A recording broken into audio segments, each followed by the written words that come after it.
Yun yung, That's the problem. yun po. Why will you insist on building them condominiums when you can distribute the land to them 500 a month lang? Ang babayaran nila. Why will you insist on building condominium? Dahil kikita ka doon sa contractor ng condominium na may porsyento ka doon, kaya pinag-i-insist mo yung condominium. O bakit nyo ini-insist ang condominium? Payag naman yung mahihirap na i-distribute na lang yung land sa kanila, and that's 500 a month. Ay maging bukas na i-implement in tandem sa mga proven na programa na sinusuportahan natin tulad ng CMP. Promoting that, and I don't think that's practical. That's why I'm questioning you para mag-isip kayo uli kung tama yung ginagawa nyo, kasi nakalagay sa mandate nyo to help the poor and the homeless. But the poor and the homeless cannot afford the condominium. Why not distribute the land under the community mortgage program na 500 a month lang ang ano nila? But ayaw nyo nun. Mr. President, the target market is the poor and the homeless, di ba? Of the should. It's not the middle class. Can I get an answer from that? Kasi yung binasang mandate ni Senate Minority Pro Leader, it says that yung mandate nyo is for the homeless and the poor. Yes, Mr. President, good gentlewoman. And that is why sa existing budget ng NHA, meron nga din pong 1 billion pesos para sundin ang utos dun sa Mandamus, at isa pang 1 billion pesos para sa housing for victim survivors of calamity. So, total of 2 billion sa NHA budget para pa lang sa dalawang programang yon. That's for the middle class. That's not for the poor. Ito pong government funds heavily subsidizing yung housing programs for the poor. Kaya in the magnitude of billions of pesos. Yun namang pong disenyong... Wala sa budget, isusingit pa lang sa budget, pero ang priority would be the condominium. Na sinasabi mo 3.2 million units by 2028. Yun ang question ko sa DSUD. Bakit pinaprioritize yung middle class when your mandate is to help the poor and the homeless? Yung pong binanggit ko, Mr. President, na mga ipopropose pa lamang ng DSUD na public rental housing at saka yung dalawa pa, bukod po doon, yung existing na pinagkakagastosan ng gaan ng NHA. Why are you prioritizing the 3.2 million condominium for the middle class when your mandate is to help the poor and the homeless? Dapat yun ang first priority. In fact, that is our problem in Las Piñas. That yung inyong condominium na pinopropose, it's not for the poor and the homeless. It's for the middle class. So why are we providing houses for the middle class? They can buy from others because they can afford it. Our priority should be the poor and the homeless. Kasi sa amin, sa Las Piñas, maraming poor and homeless na informal settler. That should be the priority, how to give them houses. Before kasi, yung aming CNP program, we're just giving land to the poor and the homeless. And they will try to save money to build their homes, better homes in the future. And ang amortization lang nun, 500 pesos a month. So they can afford it. The poor and the homeless, they can afford it. Even the tricycle driver and the mga nagtitinda sa palengke. But now, they are prioritizing condominium. Ang condominium, mahal. It's for the middle class. It's not for the poor. Tapos paaalisin nila doon sa lupa yung poor, lalagyan nila ng condominium. Saan nila dadalhin yung poor? That's our experience in Las Piñas. So I'm telling the Secretary what is our experience in Las Piñas. Yes, Mr. President. Nakikinig mabuti ang Secretary sa inputs ng ating mga colleagues sa bawat locality natin. Kasi lahat yan, pag pinagsama-sama, really give us the national situation sa housing na sinusubukang tugunan ng department. I think what the department is trying to do, Mr. President, good gentlewoman, ay sabay sabay na trabahuin ito with government funds, prioritizing housing for the poor. Nakatira doon sa lupa na tatayuan nila ng condominium. Saan dadalhin yung mahihirap na cannot afford the condominium? Mr. President, kahit sa condominium, sinasabi nga po ng DSUD na pati ang condominium ay for the poor as long as may interest subsidy. So sinusubukan po ng department mag-innovate sa mga 4,000 a programa. month.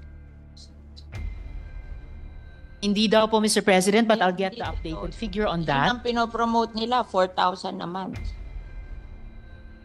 Mr. President, what I'm hearing here is it is 2,600 a month, so not 4,000 pesos. Can afford 2,600 a month when they're earning only below 500 a day.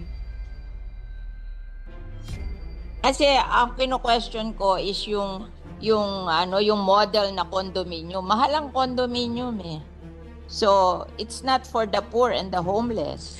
So, Mr. President, sa ini-evolve na programang 4PH ng department, bukod pa po dun sa pinag-uusapan natin kaninang government subsidy, may nauna ng proposal na interest subsidy para dun po sa mga mahihirap na mag-elect tumira dun sa mga condominium na yon or mga medium rise na iyon. At meron din pong proposed na amortization subsidy in partnership sa LGUs. Kasi ang amortization, pag lupa lang ang binigay mo, 500 pesos a month. Iyan ang experience namin sa Las Piñas. Now, pag condominium, magkano? Ang proposal po sa ngayon, dun sa amortization subsidy in partnership sa LGU ay 1,500 pesos a month. 1,500 pesos. So, ang ina-announce sa amin, 4,000 a month. Okay. This is amortization subsidy. Amortization po na yan. Ito yung base pa lang. Base pa lang ito. Wala pa yung Per month yun, ano? subsidized na. Kasi pagka nag-check yung LGU. 1,000. I just want they should to reconsider their condominium concept for the poor. Kasi parang hindi kaya ng mga mahihirap sa amin. Paalisin sila doon sa lupa na tinitirhan nila, tatayuan ng condominium, hindi naman nila kaya yung condominium, where will they go? Tama. Hindi sila beneficiary. That is what will happen. Oh. Whereas if yung lupa dinivide sa kanila, 500 a month lang. Oh, mas safe yun. Bakit tatayuan ng condo? Mr. President, ang sinasabi po ng Secretary ay kahit dun sa mga lupa na sa ngayon tinitirhan ng mga informal settlers, kung dun din magtatayo ng mga halimbawa medium-rise condominium, sila rin mismo ang titira doon. So it's in obedience pa rin. That's where this comes in, Mr. President, na yun yung That's the problem. yun po. Why will you insist on building them condominiums when you can distribute the land to them 500 a month lang?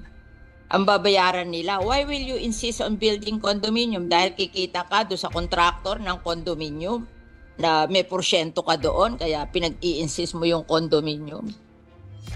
Bakit nyo ini-insist ang condominium? Payag naman yung mahihirap na i-distribute na lang yung land sa kanila and that's 500 a month. Mr. President, kung naalala po ng good gentlewoman last year, sinimulan na nating i-advocate dito sa floor na to at nagbukas ang DSUD doon na yung dinedevelop nila noong 4PH program, wala pa po yung usapin ng government guarantee, ay maging bukas na i-implement in tandem sa mga proven na programa na sinusuportahan natin tulad ng CMP. Promoting that and I don't think that's practical.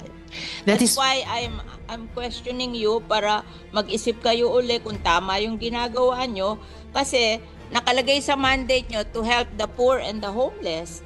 But the poor and the homeless cannot afford the condominium. Why not distribute the land under the community mortgage program na 500 a month lang ang ano nila? Ba't ayaw nyo nun?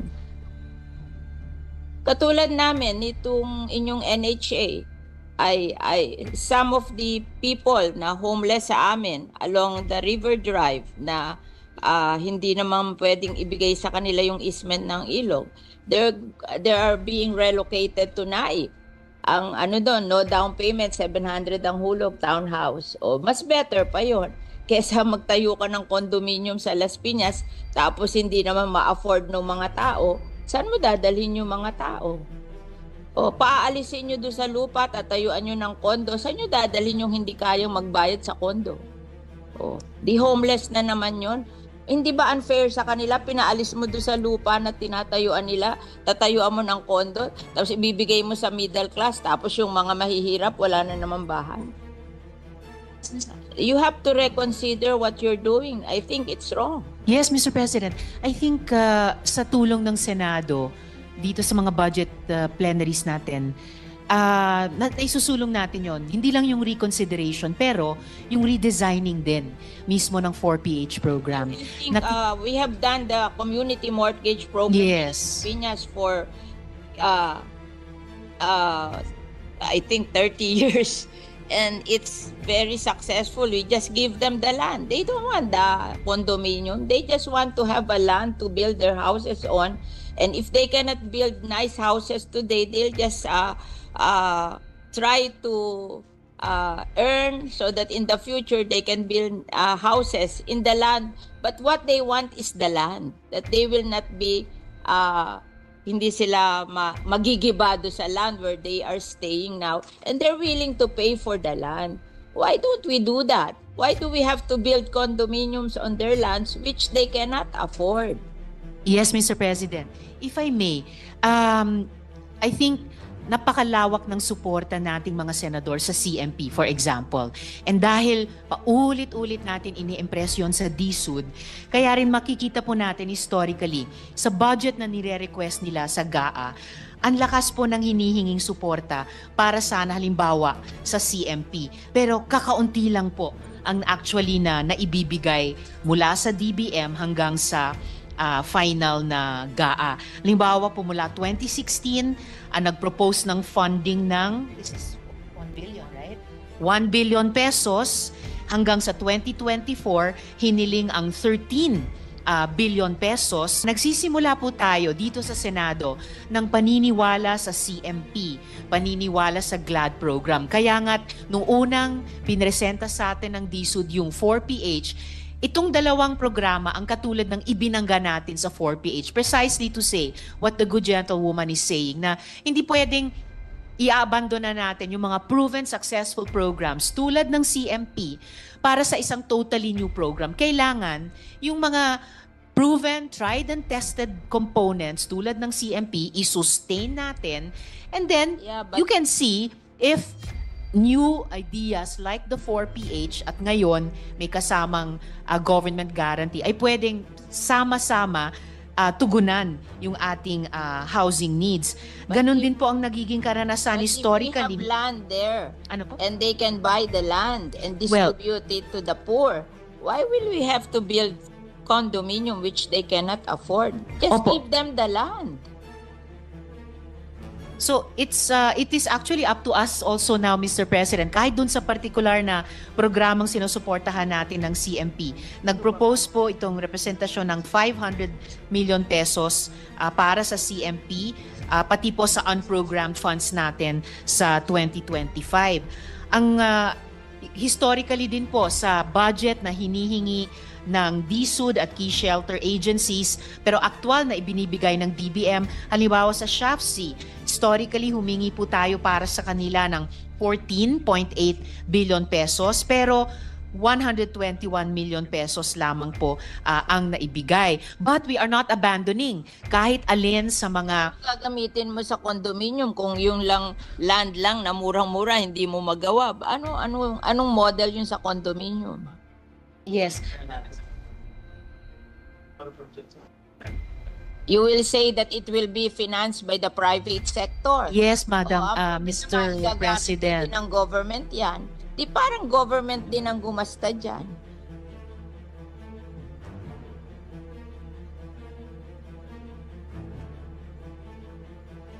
Kasi kami, in Las Piñas, we're very successful sa CMP program. The poor can afford that. Why are we abandoning it at gusto natin tayuan ng condominium when it's more affordable for the poor? Yes, Mr. Mr. President, if I may make a few more points of record para lang makompleto din itong discussion namin ng Good Gentlewoman. Ang priority po ng DSUD kasi hindi yung lupa lang. Gusto ng Secretary ay pag bumili ng lupa, magtatayo din po ng bahay in various forms. Yung forms na gusto natin sa CMP, sa GLAD program ng SHAFC, and ang tinetest natin ay kung pwedeng i-complement yan nitong 4PH na may government guarantee. Condominium kung kanila. Kaso kukunin nila yung lupa ng mga informal settler. Tatayuan nila ng condominium. Where will the informal settler go? Pero They cannot afford the condominium. Paaalisin nila doon. Saan nila dadalhin? Hindi po pa. Ganun na ang pinopromote sa amin eh. This is on the ground. Kaya ako nagsasalita, I'm hearing it in the ground. Napaalisin sila dahil pinangangakuan sila ng condominium. Tapos tinanong ko, how will you pay for the condominium? Ang sabi nyo, mag-uutang sa Pag-ibig. Pag hindi sila napasa sa Pag-ibig, hindi sila pwedeng bumili ng condominium. O where will they go? Mr.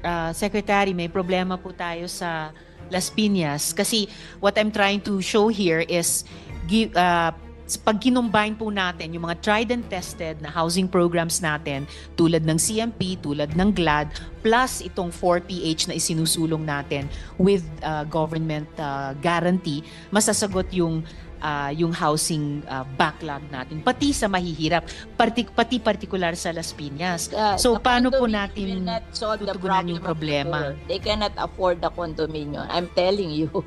Kasi I know how to build condominium, so I know that they cannot afford that. Ang ayoko lang naman, mawalan sila ng opportunity to have land. O kung hindi nila kaya ang condominium, give them the opportunity to own the land and let them build houses in the future. Yun namang kanilang houses, meron silang houses, ililipat lang nila doon sa lupa na allocated for them. We have seen it. Actually, Mr. Houses are 4 stories kasi dahan-dahan nila 30 years, dahan-dahan nilang binild. Precisely, Mr. President.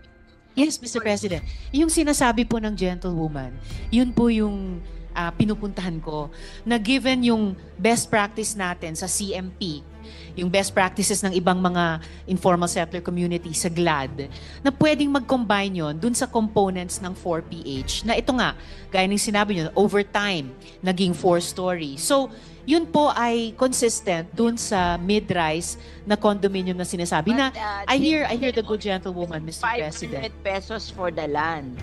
That they can afford.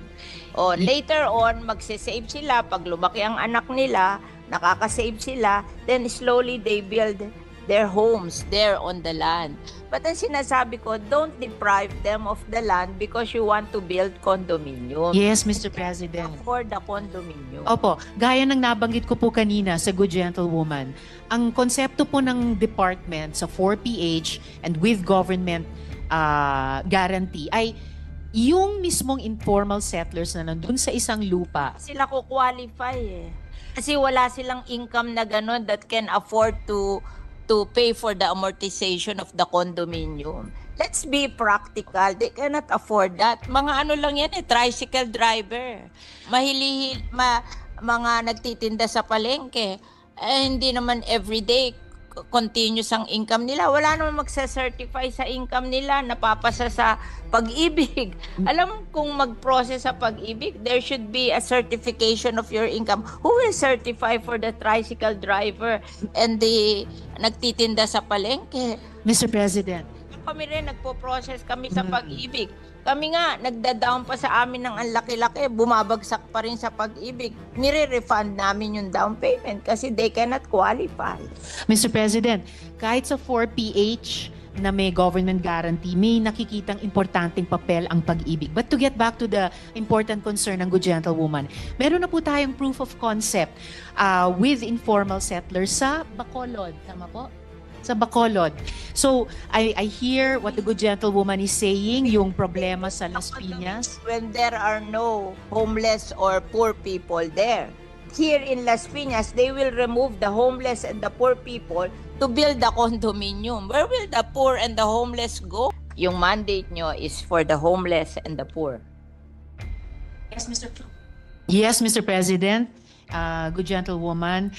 And that is why sa existing budget ng NHA, meron nga din pong 1 billion pesos para sundin ang utos dun sa Mandamus at isa pang 1 billion pesos para sa housing for victim survivors of calamity. So, total of 2 billion sa NHA budget para pa lang sa dalawang programang yon. Eh, that's for the middle class. That's not for the poor. Ito pong government funds heavily subsidizing yung housing programs for the poor. Kaya in the magnitude of billions of pesos. Yun namang pong disenyong... Sabi mo, wala sa budget. Isusingit pa lang sa budget pero ang priority would be the condominium.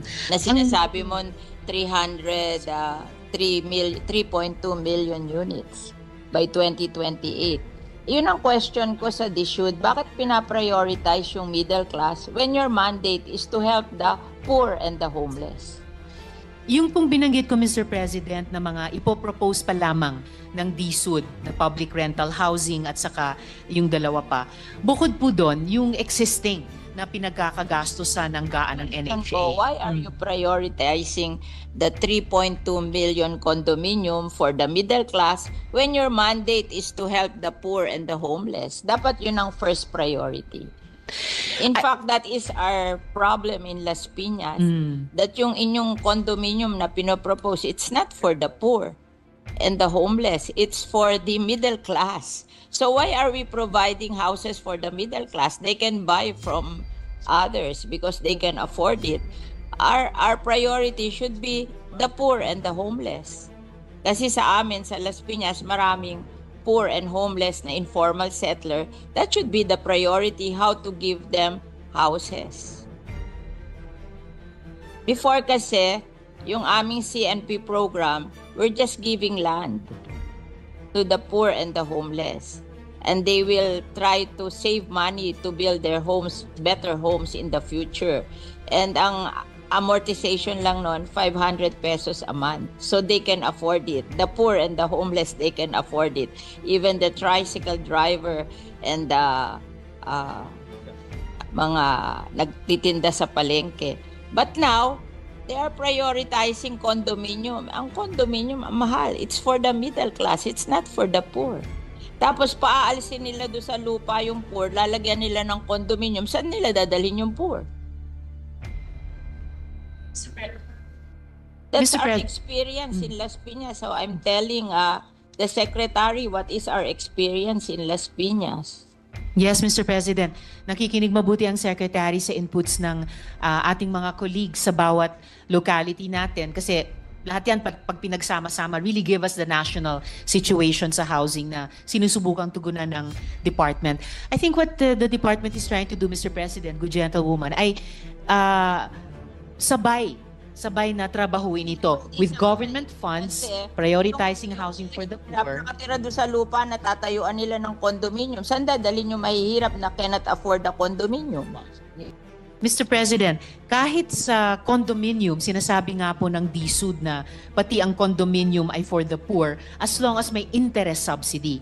So sinusubukan po ng department mag-innovate sa mga programa. Hindi daw po, Mr. President, but I'll get the updated figure on that. Ang pinopromote nila, 4,000 a month. Mr. President, what I'm hearing here is it is 2,600 a month. So, not 4,000 pesos. Can afford 2,600 a month when they're earning only below 500 a day. Kasi ang kino-question ko is yung model na condominium. Mahal ang condominium eh. So, it's not for the poor and the homeless. So, Mr. President, sa ini-evolve na programang 4PH ng department, bukod pa po dun sa pinag-uusapan natin kaninang government subsidy, may nauna ng proposal na interest subsidy para dun po sa mga mahihirap na mag-elect tumira dun sa mga condominium na yon or mga medium rise na iyon. At meron din pong proposed na amortization subsidy in partnership sa LGUs. Kasi ang amortization, pag lupa lang ang binigay mo, 500 pesos a month. Iyan na experience namin sa Las Piñas. Now, pag condominium, magkano? Ang proposal po sa ngayon dun sa amortization subsidy in partnership sa LGU ay 1,500 pesos a month. 1,500 pesos. So, ang ina-announce sa amin, 4,000 a month. Okay. Oh, this is amortization subsidy. Amortization po na yan. Ito yung base pa lang. Ah, base pa lang ito. Wala pa yung Per month yun, ano? subsidized na. Kasi pagka nag-charge na yung LG, LGU. 1,000. I just want the should to reconsider their condominium concept for the poor. Kasi parang hindi kaya ng mga mahihirap sa amin. Paalisin sila doon sa lupa na tinitirhan nila, tatayuan ng condominium, hindi naman nila kaya yung condominium, where will they go? Tama. Hindi sila beneficiary. That is what will happen. Oh. Whereas if yung lupa dinivide sa kanila, 500 a month lang. Oh, mas safe yun. Bakit tatayuan ng kondo? Mr. President, ang sinasabi po ng Secretary ay kahit dun sa mga lupa na sa ngayon tinitirhan ng mga informal settlers, kung dun din magtatayo ng mga halimbawa medium-rise condominium, sila rin mismo ang titira doon. So it's in Hindi nga nila obedience pa rin. ma-afford eh. That's where this comes in, Mr. President, na yun That's yung the problem. yun po. Why will you insist on building them condominiums when you can distribute the land to them 500 a month lang? Ang babayaran nila. Why will you insist on building condominium? Dahil kikita ka doon sa contractor ng condominium na may porsyento ka doon, kaya pinag-i-insist mo yung condominium. O Actually, bakit nyo ini-insist ang condominium? Payag naman yung mahihirap na i-distribute na lang yung land sa kanila, and that's 500 a month. Mr. President, kung naalala po ng Good Gentlewoman, last year, sinimulan na nating i-advocate dito sa floor na to at nagbukas ang DSUD doon na yung dinedevelop nila noong 4PH program, wala pa po yung usapin ng government guarantee, ay maging bukas na i-implement in tandem sa mga proven na programa na sinusuportahan natin tulad ng CMP. Promoting that, and I don't think that's practical. That's why I'm questioning you para mag-isip kayo uli kung tama yung ginagawa nyo, kasi nakalagay sa mandate nyo to help the poor and the homeless. But the poor and the homeless cannot afford the condominium. Why not distribute the land under the community mortgage program na 500 a month lang ang ano nila? Ba't ayaw nyo nun? Katulad namin, itong inyong NHA, ay some of the people na homeless sa amin along the River Drive na hindi naman pwedeng ibigay sa kanila yung easement ng ilog, they are being relocated to Naip. Ang ano doon, no down payment, 700 ang hulog, townhouse. O mas better pa yon kesa magtayo ka ng condominium sa Las Piñas tapos hindi naman ma-afford ng mga tao. Saan mo dadalhin yung mga tao?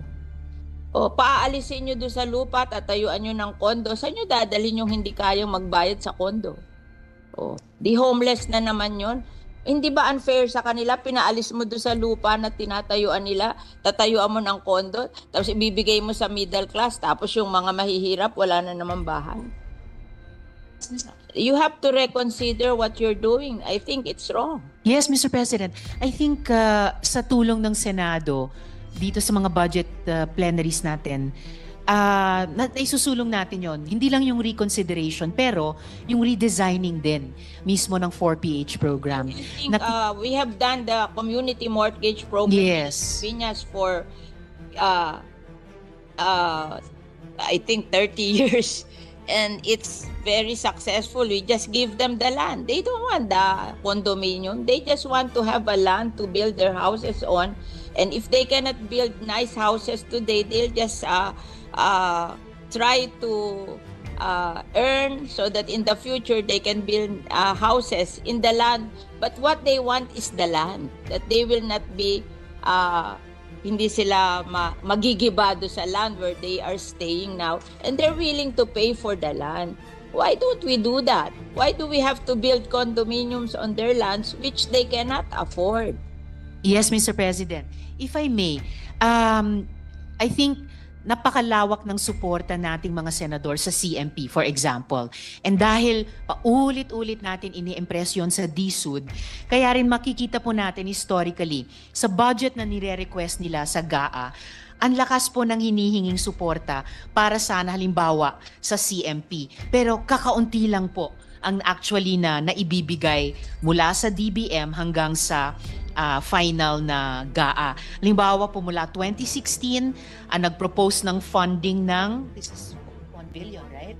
1 billion pesos hanggang sa 2024, hiniling ang 13 billion pesos. Nagsisimula po tayo dito sa Senado ng paniniwala sa CMP, paniniwala sa GLAD program. Kaya nga't nung unang pinresenta sa atin ng DSUD yung 4PH, itong dalawang programa ang katulad ng ibinangga natin sa 4PH precisely to say what the good gentlewoman is saying, na hindi pwedeng i-abandona natin yung mga proven successful programs tulad ng CMP para sa isang totally new program. Kailangan yung mga proven, tried and tested components tulad ng CMP i-sustain natin, and then you can see if new ideas like the 4PH at ngayon may kasamang government guarantee ay pwedeng sama-sama tugunan yung ating housing needs. Ganon din po ang nagiging karanasan historically. If we have land there, ano po? and they can buy the land and distribute it to the poor, why will we have to build condominium which they cannot afford? Just Opo. give them the land. So it is actually up to us also now, Mr. President, kahit dun sa particular na programang sinusuportahan natin ng CMP. Nag-propose po itong representasyon ng 500 million pesos para sa CMP, pati po sa unprogrammed funds natin sa 2025. Ang historically din po sa budget na hinihingi ng DSUD at key shelter agencies pero aktual na ibinibigay ng DBM, halimbawa sa SHAFC, historically humingi po tayo para sa kanila ng 14.8 billion pesos pero 121 million pesos lamang po ang naibigay. But we are not abandoning kahit alin sa mga Gagamitin mo sa condominium kung yung lang land lang na murang-mura hindi mo magawa. Anong model yun sa condominium? yes.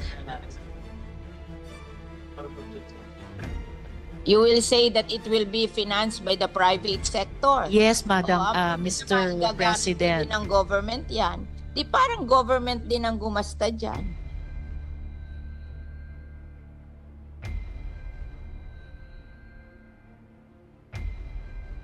Kasi kami, in Las Piñas, we're very successful sa CMP program. The poor can afford that. Why are we abandoning it at gusto natin tayuan ng condominium when it's more affordable for the poor? Mr. President, if I may make a few more points of record para lang makompleto din itong discussion namin ng good gentlewoman. Ang priority po ng DSUD kasi hindi yung lupa lang. Gusto ng Secretary ay pag bumili ng lupa, magtatayo din po ng bahay in various forms. Yung forms na gusto natin sa CMP, sa GLAD program ng SHAFC, and ang tinetest natin ay kung pwedeng i-complement yan nitong 4PH na may government guarantee. Condominium kung kanila. Kaso kukunin nila yung lupa ng mga informal settler. Tatayuan nila ng condominium. Where will the informal settler go? Pero They cannot afford the condominium. Paaalisin nila doon. Saan nila dadalhin? Hindi po pa. Ganun na ang pinopromote sa amin eh. This is on the ground. Kaya ako nagsasalita, I'm hearing it in the ground. Napaalisin sila dahil pinangangakuan sila ng condominium. Tapos tinanong ko, how will you pay for the condominium? Ang sabi nyo, mag-uutang sa Pag-ibig. Pag hindi sila napasa sa Pag-ibig, hindi sila pwedeng bumili ng condominium. O where will they go? Mr. Secretary, may problema po tayo sa Las Piñas kasi what I'm trying to show here is pag kinumbine po natin yung mga tried and tested na housing programs natin tulad ng CMP, tulad ng GLAD, plus itong 4PH na isinusulong natin with government guarantee, masasagot yung yung housing backlog natin, pati sa mahihirap, pati particular sa Las Piñas. So, The paano po condominium will natin not solve the tutugunan yung problem of the problema? poor. They cannot afford the condominium. I'm telling you. Kasi I know how to build condominium, so I know that they cannot afford that. Ang ayoko lang naman, mawalan sila ng opportunity to have land. O kung hindi nila kaya ang condominium, give them the opportunity to own the land and let them build houses in the future. Yun namang kanilang houses, meron silang houses, ililipat lang nila doon sa lupa na allocated for them. We have seen it. Actually, Mr. Houses are 4 stories kasi dahan-dahan nila 30 years, dahan-dahan nilang binild. Precisely, Mr. President. Yes, Mr. President. Yung sinasabi po ng gentlewoman, yun po yung pinupuntahan ko, na given yung best practice natin sa CMP, yung best practices ng ibang mga informal settler community sa GLAD, na pwedeng mag-combine yon dun sa components ng 4PH, na ito nga, gaya ng sinabi nyo, over time, naging 4-story. So, yun po ay consistent dun sa mid-rise na condominium na sinasabi na, I hear the good gentlewoman, Mr. President. 500 pesos for the land. That they can afford. O later on, magsisave sila. Pag lumaki ang anak nila, nakakasave sila, then slowly they build their homes there on the land.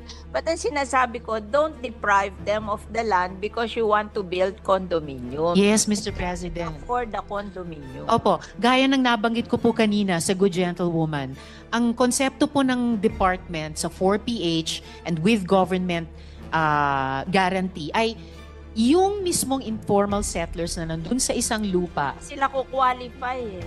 Kasi wala silang income na gano'n that can afford to pay for the amortization of the condominium. Let's be practical. They cannot afford that. Mga ano lang yan eh, tricycle driver. Mga nagtitinda sa palengke.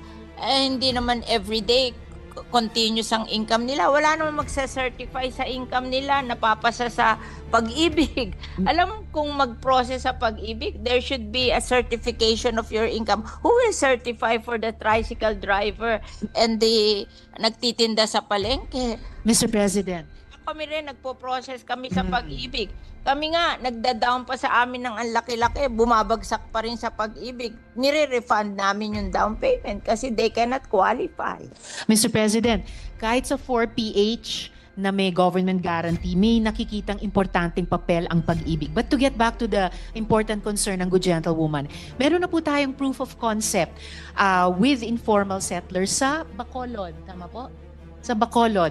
So, I hear what the Good Gentlewoman is saying, yung problema sa Las Piñas. When there are no homeless or poor people there. Here in Las Piñas, they will remove the homeless and the poor people to build the condominium. Where will the poor and the homeless go?